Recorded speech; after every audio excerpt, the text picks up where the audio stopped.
క్రైస్తలో ఈ రోజు దేవుని యొక్క వాగ్దానము సామెతల గ్రంథము 28వ అధ్యాయం 20వ వచనం. నమ్మకమైన వానికి దీవెనలు మెండుగా కలుగును. దేవుడి వాక్యం దీవించును గాక. ఆమేన్. అవునండి, దేవుని యొక్క వాక్యం సెలవిస్తుంది, నమ్మకమైన వానికి దీవెనలు మెండుగా ఉంటుందంట. అవును, నీకు ఇచ్చిన బాధ్యతలో, నీ కుటుంబ విషయంలో, నీ జాబ్ విషయంలో, నీ పిల్లల విషయంలో, లేదంటే నువ్వు చేసే భక్తి విషయంలో, అన్ని విషయాలు కలుపుకొని దేవుడు ఇక్కడ మాట్లాడుతున్నాడు. నమ్మకమైన వారికి దేవుళ్ళు మెండుగా ఉంటుందంట. ప్రతి విషయంలో కూడా మనం ఎలా ఉండాలంటే నమ్మకంగా ఉండాలంటే, ఎప్పుడైతే మనం అలా నమ్మకంగా ఉంటామో ఆ నమ్మకమైన వారికి దేవుడి దగ్గర నుండి మెండైన దీవెనలు వస్తాయని తెలుస్తుంది.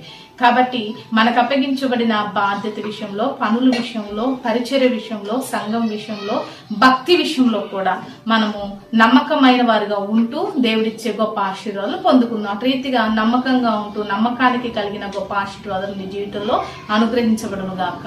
ఆమేన్. ప్రార్థన చేసుకున్నామండి.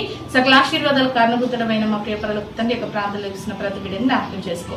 నమ్మకమైన వారికి దీవెనలు మెండుగా కలుగును అంటున్నావు. ప్రతి విషయంలో కూడా నీ బిడ్డలు నమ్మకంగా ఉంటూ నీ చేత మెండైన దీవెనలు పొందుకునే ధన్యతను దయచేయమని యేసు నామములో ప్రార్థిస్తున్నాం తండ్రి.